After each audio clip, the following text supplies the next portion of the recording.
لله رب العالمين الهاج مادو سمب دنبيا نعم نبنج محمد نعم بكر سيسا كروك مادو دنبيا نعم إني تليني واتي إني تلفلا مبا كوب تقولي كوبا لك الله تقبله بكري ماني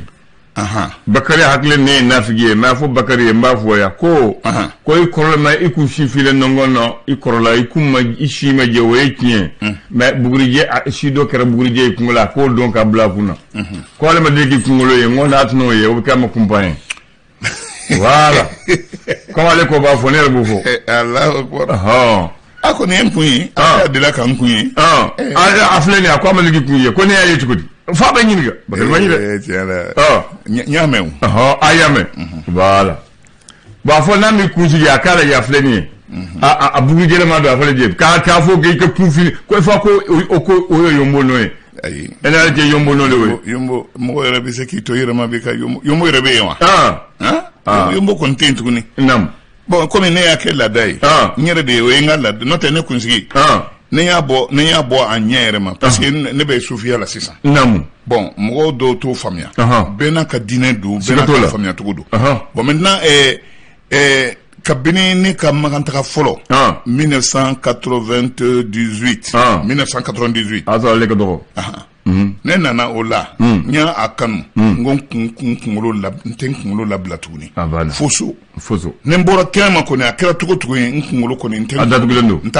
la blatu Allah akbar kamala ya kote foite oni bi kungolo fi ansa kamala ya bi ko ne be fe mo kai sikadola ne kungolo ma fi ne avo to mina kungolo yoro do ye fi mai do ye e bugurije odo be famia o ye korota famfla abe fo man ko les cheveux grisonnants voilà bakari yameza grisonnant voilà obe komi bugurije be bo aje affinité aje lente voilà donc o yere kunsiki suwa were be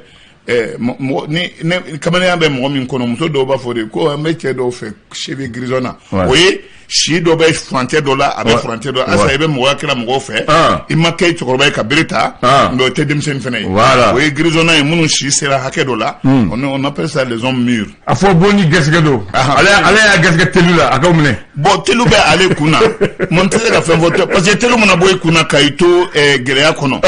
ebe sa o gelea kono bo ne rubada le te gelea aywa tabarakallah akuna jara aywa alhamdulillah kama ko balu nam korobora zanado be ko dunia e kiede ako kielo mais ka fo kononi koroma fle ko dunia atidi bema kononi koroma fle ko dunia atidi bema o te di bema o tara ala makuma to ngambe makumbana chiala mo mana o fo o tigi o be ko donde o be ko do Allah akbar o be ko do ka kononi tato e ko kononi koroma fle abla chiala o be ko do mais no foro o ba ko mu fo jinni mono o se ka fo mo te gente kun fe ko itu kun koy la akbar kun fe ko te de ko bela jelen be temen sara do rife kono ni konomando e fika idalo di fo e ka mene ke se luke nga ka kun fe ka kuma i kun feti o bana gien kono so ni ibe fanzen fo dalu ke kala wa sheria ke kala fene na kila yode aywa ama ku jenu mu ne afo bakari estwa kana sisa ko dimo ko figi robe fambe fo tasmaka nyo fene me aya ijabi comme atefe ateme ko kuma ike kuma ke foka ate kuma ko kuma bani few na fen fo ko ni mana fen fo faka ko kari no te kian la diana te ga odo ikuma na tuko iba soro tobu ba fo ko l'exception confirme la règle afo ko ko dimugo te ko dimugo abesi yoro be fambe fotasmaka mais o kuma chen mais ni ya blam goya here konnala mo mo bali be ko beke nga mo yoro la mo bala se ka kine nyana ma here ko akuma here ko ni Allah akbar ndidim go ikem kuskusku abeskila abeski nyumana abeski jumana abeski famana abeski nga siguro kelentala nga akanya dona ateso ngo ketasmana mani odamo ni fiya ni ko ko ayi ko mo ni fiya defina tese ka isiki tasma même mo ni fiya tasma magunya fen wala don tasma la minte ya ka ya no jare bismillah karam ne Abdoulaye namu amba fonga uzu billahi minash shaitanir rajim bismillahir rahmanir rahim bientene janvier kalot le tan shegin sama flani muwa anikele nam Ablaye Anchira ala kantle here la amin ya rabbi fo bambulo afgaba bay informata ay mun defo aywa min fora ko antmana sama flani mo wana kiandu min mali senseni kana lafiya kono Ablaye katana ngoya ola kanga ke to bela jelena anga tamanche fonga akana ke sababu ire mali to ke churun iyo ni bonokoro ani bo dinga kono mi no yo buluda o kana ke sababu ire ka anto digi dinga kono o mani ami Francis ale nali on de benkelela sente ne o ina fo anga conseil national de transition blomba norobla ko lu hakina te kelenye nanzara u yeli en fait en kele kona la doko ko Francis Keta cabinet cheba mi transition kuna na yo famia ko ma do be munum be bara la jijo ko bara la Francika utali ande de slashe abe Francis toli en fait aba gunodo ako ma ko kuma dabla de ko amma la be Francis gweni kama folonde na nyi Francis gwe benaka dalutewa na nya gweni watina abe bon en reda kamadia o la sa ko be dine transition Ibrahim Boubacar Keita kuye fere min tige transition kola Ibrahim Boubacar Keita aka vanga chena nga minye kubi dine koyi akuye fendo tige ayo ali na maseka walia vanga chena kasura aba barada munumbe fama ala ni watina oluko ko barake kene ko bolodali ko be machien Ibrahim Boubacar Keita ka watila soir de Bamako le soir de Bamako ba fo Bamako wula akmana nyama so membe ni o nya sinembe kuna fo nkoma ni finitigo do no renseignement du Mali ese chebaw we ma tambonyongo uyo olulabla abela jele finitigo ku ke sigin ka baraka yoro korola gweni tere unolu be baraka ni wamina obana o ke sigi u ka baraka yoro korola ka sebon bela jele mbo fen ni o bla sara ni kanye o fene o kera aywo mi fanga yele mali nyom bolo o fene bara o kera we bara o la sigi nyom ma ina fo akanga ke etromina goita do o nana dumia do o norobla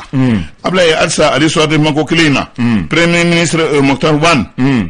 Djibril Romimbe no essaye de Kouroubaye atara o yoro national kata yoro dailenke akunte dore ni Djibril Roy ka ke sababu ire seneke se ka ke wati bela jelena sigida mamunum be ni ale baraji be roma senala o kese ka dunga fasabati wati bela jene o ke de makanyaw yi ami anga jamana ire sa fonko nyonko mimbi docteur afo minge maliki jaw boloko ambe yoromina ekon bi Francis taliko kuma ayo dabla folon amba boan ire la folon docteur Aboubacar Sidik Fomba al mi fembe akuna kanche ayo dantige sente nyama banyi ako sente nyama tiala mote krefe mimbe ke blasra ko kunyma ko kadaka ni watina ibefe kama bali ukekuma ato ma ukekuma hakili falen konna la kinya bi se ka bo bela delenga chienti ika chenwa COVID-19 akelali Ibrahim Boubacar Keita ka watila afara ko ka mado magwen munu ni akayante olu kono o bara abe ko mi chamanche fanga ko alena sigin ko kuruma ala tena me o ka bara ere kan damne bi inte bibe kama magwen kulu munu be ni olu c'est Ibrahim to ko magwen absega ke dumuni absega ke balo absega ke wariyere absega ke ali wariyere watani se ko jebe duma Ablaye mi pangulu jigi kene a kene belebele bami ni ma ku joli kala joli ala kadire do do ku yele mara Ablaye a ciri damna na kabni do kun tebeni amma waya ci sebela Ablaye ci sebela de Allah akbar kunga ni tanama ko chamai o yara ko la de Ablaye mi lakana bale ango jamana kono kaski ble kele o sara te salit kadaka ko mugu perna arebulu afo bakre way kidal maraya ko kidal kalmalendo te salit Allah akbar on esumulu ndo fene ale uya ale fa mamunu ya fa mugu ni kisetigo de do gawo te mamina o kuma fe ka anyun katanai abe ko mi unana siga na tora ni mata ako laba una ankumbe antena se an ngene tena sabati yana do yani an seroche le malien kumana akodi Yunus Amedi ko ale kumana ale min RDS ɲɛmaba ye ani Atir a ko min ye yɛlɛmaba ye ka ɲɛsin an ka sariyakisigibaa ma ko président min ni o taara jamanaden bɛɛ lajɛlen fɛ kalata hɛrɛ ma ko se bɛ o de ye cɛmancɛ fan maaw k'u kana u tulonkɛ sariyakisigibaa la dɛ u kɛ baara kɛ n'a ye u ka tɛmɛ k'a to maa ma ni o bɛna ta jamanaden bɛɛ lajɛlen fɛ o yamaruya bɛ o président Masina de bolo nin waati in na médiateur min ni Goodluck Jonathan a nana nali min kɛ anw fɛ yan CEDEAO tɔgɔ la ko cɛmancɛ fanga olu seriyara o ma u yɛrɛ da donna la a sera cɛmancɛ fanga sigira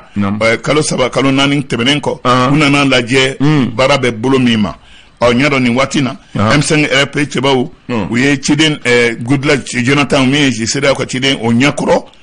fɛn fɛn bɛ yen n'o ye lagosi ye n'o ye tana ye n'o kɛlen k'olu dusu kasi bi u ye a bɛɛ lajɛlen sarada cɛba in ɲɛkɔrɔ k'a ka taa fɔ CEDEAO maaw ye ko nin de bɛ anw ka cɛmancɛ fanga yɛrɛ la yan bi Ablaye nin de ye maliyɛn ka fɛ ko ye l'indépendant ye mun fɔ min ye élection consulaire ye CESIM chambre de commerce et d'industrie du Mali k'a kɛra kunun Bamako Youssou Bathily a lisi kelen pe min ni bɛɛ lajɛlen fɛ y'i ɲɛsin ale ma ko an tɛ cɛ wɛrɛ bɔ e de y'an ka cɛbɔ ye ale de bilara o lisi ɲɛma la k'a kɛ taa jɔyɔrɔ ɲini na Bamako tɔgɔ la a y'a sɔrɔ Ablaye ma gafe tɔ ma a bɛɛ lajɛlen kalan min ye transition in sa Adama yɛrɛ a ko ale bɛna jɔsen min ta ka ɲɛsin cɛmancɛ fanga ma o kuma de bɛ a ko nin ko tiɲɛ la olu min ye constitution kura ye o baara ye ko olu ma jɛ n'o ye olu Adama kɔni ma jɛ n'o ye ko bɛɛ dagalen d'u ye fo maga kɛ constitution na Sumani Bobe Mayiga a ye min fɔ a ka tɔndenw ye section asma CRP min bɛ Kumantu ani Buguni a ko politique tɛ dɔwɛrɛ ye maa minnu ne olu bɛ i nɔfɛ ka kuma ko danaya min u bɛ kuma min fɔ a bɛna waleya a tɛna waleya ko mɔgɔ bɛ minɛ kuma kama politique danaya bɛ sabati o yɔrɔ de la politique tɛ dɔwɛrɛ ye dɛ n'i ye politique kolo gɛlɛyalen minnu b'a fɔ n'olu kɛra kantigiw ye Ablaye ko politique bɛ giriya nka n'olu kɛra kumalankolon fɔbaw ye k'a tɛ ɲa commissaire min bɛ 14e arrondissement na ni ye polisi sɔrɔsi ladegen dɔ ye ale tigɛ taara moto 25 olu de yera a bolo papier t'a si la moto 25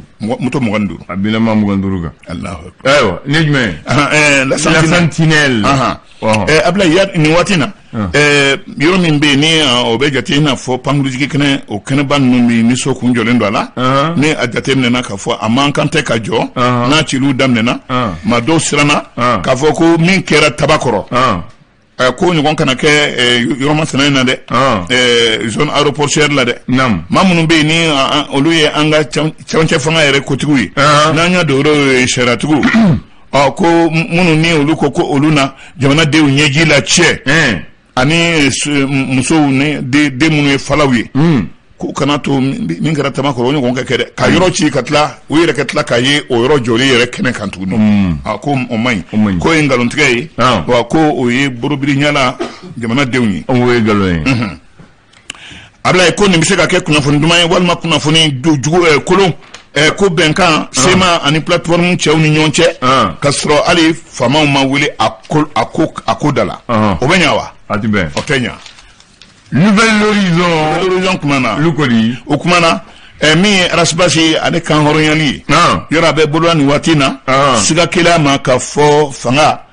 cɛmancɛ fanga ka fereke don o sen na k'a bɛ o maaw cɛ ma kolo min bɛ bi n'ale de olu ka kumalasela ye CDR ko gouverneur ye min boloda u ye u kungo taama min kɛ n'a fɔra ko taama in se ka kɛ ka sababu kɛ bana cɛjugu min b'an ka jamana kɔnɔ min tɛ jɛ ni maaw faralen ɲɔgɔn kan ka tɛmɛ maa 50 bɔ ɲɔgɔn kan ko e ko u bɛ se ka o kɔ kari ni hakilina kura dɔ wɛrɛ ye tuguni wa min tɛ taama ye wa o de ye kuma kolomayɔrɔ yɛrɛ ye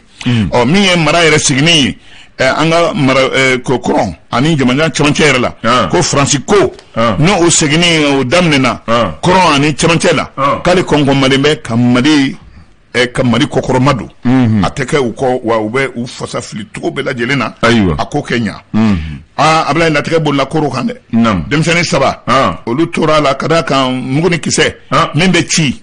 denmisɛnninw y'o ye u hakili la ko tulonkɛ fɛn don u tora tulonkɛ la don fudunna u cɛ ma a cɛ an denmisɛnnin saba bɛɛ lajɛlen tora la maa saba b'u cɛ ma maa saba minnu fana kun b'u masuna la olu jogininba yɛrɛ de don mɔgɔ t'a dɔn a bɛ taa laban min yɛrɛ ma Ablaye nin waati na cɛba min filɛ nin ye ni M5 RP bɛɛ lajɛlen ɲɛdɔyɔrɔ kun don ni a semasi ɲɛmaaba fana kun don o ɲɛma don n'o ye Imam Mahmud Diko ye a kun ye taama dɔ kɛ Makan jamana kɔnɔ a seginni o de kɛra jamako ye ani kunbɛnni ye min barika bonyana kosɛbɛ tuma min na u bɛ ka Imam Mahmud Diko mankutu cɛ Bamakɔ yan nin kunbɛnni nin ko nin bɛ bila minɛn jumɛn kɔnɔ ɲininkali don Mohamed Bachili min ye mouvement anti-français minnu wulilen don k'a fɔ k'u tana ye Faransi ye an fɛ yan Mohamed Bachili kumana ko ye ko u tɛ jɛ n'a ye cogo si la maa si k'i kɔgɔ de Faransi la k'a fɔ ko Maliko danbe yɛrɛ ye ko Maliko tɛ bɛɛ b'i ka bɛɛ b'a yɛrɛ nɛgɛkɔrɔla de makaran na ma ye nin les échos welewele kuma na min ye baara ye ɲɛsin lasigiden ka yɔrɔ ma ni o bɛ Makan jamana tɔgɔ la o ka yɔrɔ cili a n'a dilanni k'a dilan o baara dilen bɛ entreprise min ma n'o ye entreprise Madi Keita ye Madi Keita ko baara jɔra ka sababu kɛ Makan jamana a ka lasigiden o ma se ka nafolo bɔ min bɛ se ka baara in a lase baara jɔra ka sababu kɛ nafolontanya ye ɲɛdɔn ambassadeur min bɛ Arabi Saoudite tɔgɔ la an fɛ yan Kaleb Mabrouk Al Kaleb a ko kuma min fɔra cɛ fɛ olu ye cɛ ta k'a kɛ k'u n'a bɛ baara kɛ ko tiɲɛ tɛ dɛ ko wariko tɛ dɛ ɲɛdɔn a ka dalu ye min ye a y'o dantigɛ min ye vignette 2020 21 o feereli Bamako mairie a ko baara bɛɛ lajɛlen sabatira han k'u labɛnnen don k'a yɛrɛ kan ka daminɛ a daminɛna depuis jeudi ayiwa le républicain kuma na coalition patriotique ko FOP ani kunnafonidilaw ye ɲɔgɔn sɔrɔ a ko fanga min n'o dulonnen don cɛmancɛ fanga la k'a bɛ taama la sɛgɛnna taama la ko ka d'a kan a bɛ ka baara kɛ k'a sɔrɔ a min sara politikimaw la k'o ye i sola i ma taama o i sola i ma taa yɔrɔ jan le challenger an b'a kun jɛnɛ challenger kuma na a ko bi maaw tali Mali kɔnɔ a ko o kan ka kɛ ni hakili de ye wa a kɛ i kana maa si kana mana biri ɲɛ la nafolo di i ma i kɛ maa ta ko i sema ko tɛ ko ka d'a ka bi ka gɛlɛn ma o ka tila ka taa sago k'i la le Mali a la croisée de chemin challenger y'a fɔ an b'a kun cɛ n'o ye karamɔgɔ Madu n bɛ taa i ka Bamako la i ka Bamako n bɛna sira naani fo ye o sira naani ni n b'a fɔ comme e mɛnna i k'o tɔgɔ kɔrɔfɔ ye ayiwa bisimila avenue de la Liberté sira mun bi bɔ Meriba da la ka taa Kuluba sira fɛ o de ye avenue de la Liberté boulevard du peuple o ye sira mun bi bɔ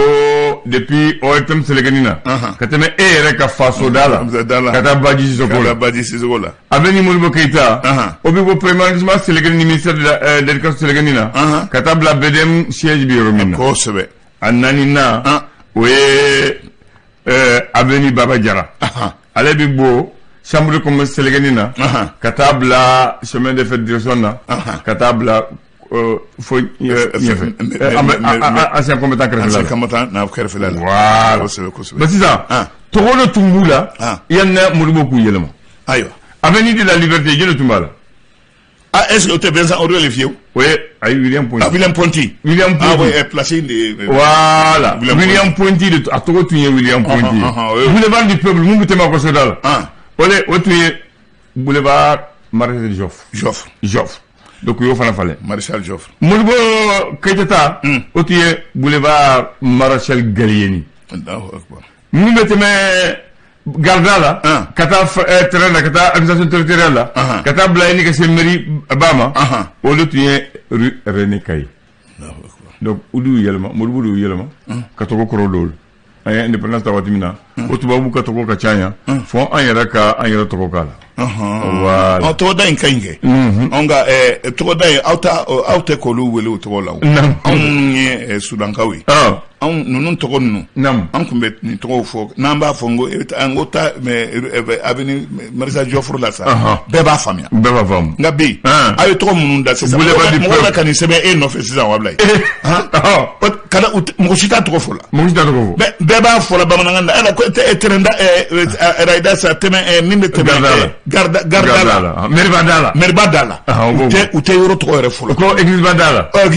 voilà mais ne oma abe to yelema ka to yelema ate to ere to fola te to matrafa no mo ogundu